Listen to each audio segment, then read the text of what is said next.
नमस्कार. Food lab with Pramila या YouTube चॅनलमध्ये आपल्या सगळ्यांचे खूप खूप स्वागत आहे. आज आपण महिना ते दीड महिना टिकणारी खमंग अशी रेसिपी बनवतोय. आज आपण जो पदार्थ बनवतोय तो सगळ्यांच्या आरोग्याच्या दृष्टीने अगदी फायदेशीर आहे आणि खास करून महिलांच्या आरोग्यासाठी तर हा रामबाण उपाय आहे. आणि रोजच्या जेवणामध्ये हा पदार्थ सर्वांनी खाल्लाच पाहिजे.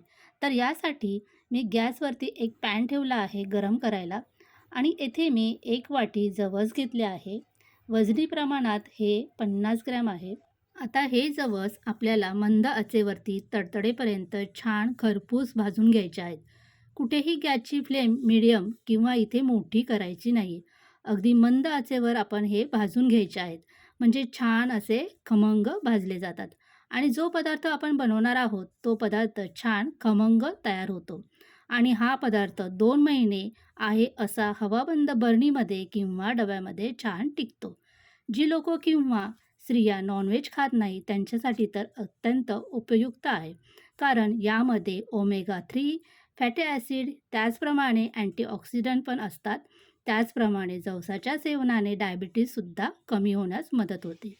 हृदयाचे आजार कमी होतात. जर तुम्हाला गुडघेदुखीसारखा आजार असेल, तो सुद्धा यामुळे कमी होतो. जवस खाल्ल्यामुळे तुमचे वजनही कमी होण्यास मदत होते. पचनशक्ती वाढते. जर कोणाला पित्ताचा त्रास असेल, तर तो सुद्धा नाहीसा होतो. त्वचा चमकदार होते. केस गळत असतील, तर ते सुद्धा केस गळायचे कमी होतात. आणि केसांची वाढही चांगली होते. असे बरेच जवसाचे फायदे आहेत. त्यामुळे रोजच्या जेवणामध्ये हा पदार्थ तुम्ही नक्की खायला हवा. मी सांगते या पद्धतीने जर हा पदार्थ बनवला, तर तो 2 महिने अगदी आरामात छान असा टिकतो. जवस इथे तडतडायला लागले आहेत, तर अशा प्रकारे तडतडायला लागले, की आपण जवस हे एका ताटामध्ये काढून घ्यायचे. तर आता हे जवस मी एका ताटामध्ये काढून घेते आहे. जवस आपल्याला थंड करून घ्यायचे आहे. परत तोच पॅन मी गॅसवर ठेवला आहे. आता इथे मी 3 ते 4 चमचा सफेद तीळ घेतले आहे आणि हे तीळसुद्धा आपल्याला तडतडेपर्यंत मंद आचेवर छान असे खरपूस भाजून घ्यायचे आहे. तीळ भाजताना देखील गॅसची फ्लेम कुठेही जास्त करायची नाही. अगदी मंद आचेवर हे तीळ आपल्याला छान असे भाजून घ्यायचे आहेत. यामुळे तीळ छान असे खरपूस भाजले जातात. आता हे तीळ भाजून झाले आहेत. हे सुद्धा आपण ताटामध्ये काढून घेऊया. हे आपल्याला थंड करून घ्यायचं आहे. ज्या ताटात मी जवस काढले त्याच ताटात हे तीळसुद्धा मी काढून घेतले आहे. परत तोच पॅन मी गॅसवर ठेवून इथे मी 2 चमचे धणे घेतले आहे. धणेसुद्धा आपल्याला छान असे मंद आचेवर भाजून घ्यायचे आहे.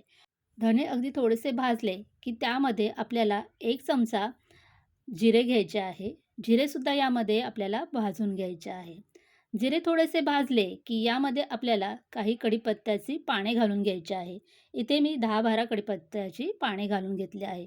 ही पानेसुद्धा आपल्याला यासोबतच छान अशी भाजून घ्यायची आहे. हे भाजत असताना गॅसची फ्लेम आपल्याला एकदम स्लो ठेवायची आहे.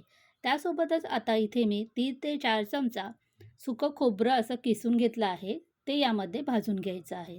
सुकं खोबरंसुद्धा आपल्याला छान असं लालसर रंग येईपर्यंत भाजून घ्यायचं आहे.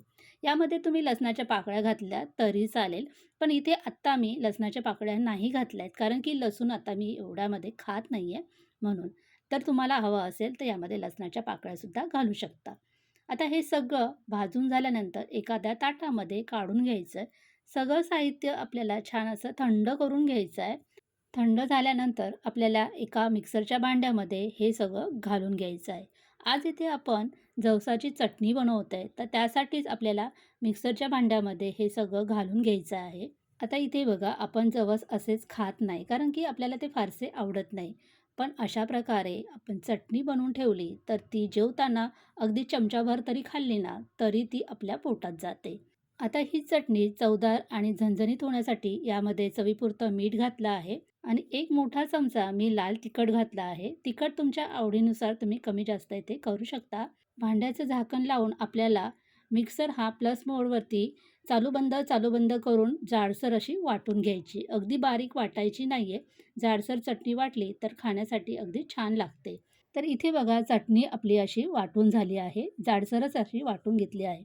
आता इथे तयार झालेली चटणी अगदी थोडीशी खाऊन बघायची. आपण यामध्ये मीठ घातलं आहे, लाल तिखट घातलं आहे, तर ते व्यवस्थित आहे की नाही. जर कमी असेल तर यामध्ये तुम्ही ॲड करायचं आणि परत एकदा मिक्सर फिरून घ्यायचं. तर बघा इथे मस्त अशी आपली जवसाची झणझणीत चटणी तयार झाली आहे. आता ही चटणी एखाद्या वाटीमध्ये काढून घ्यायची आणि थंड पूर्णपणे करून घ्यायची आणि नंतरच एखाद्या काचेच्या बरणीत किंवा चिनी मातीच्या बरणीमध्ये भरून ठेवायची. प्लास्टिकच्या बरणीमध्ये किंवा स्टीलच्या डब्यामध्ये ही चटणी लवकर खराब होऊ शकते. आपल्या रोजच्या जेवणामध्ये जवसाची चटणी खूप पौष्टिक आहे. त्यामुळे जरूर अशा प्रकारची चटणी बनवून खा. बनवायला एकदम सोपी आहे. झटपट बनवून तयार होते. 2 महिने छान टिकते.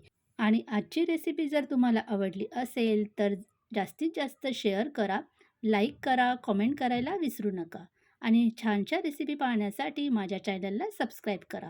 आपण पुन्हा भेटूया अशा साध्या, सोप्या आणि झटपट होणाऱ्या रेसिपीसोबत. व्हिडिओ शेवटपर्यंत पाहिल्याबद्दल खूप खूप धन्यवाद.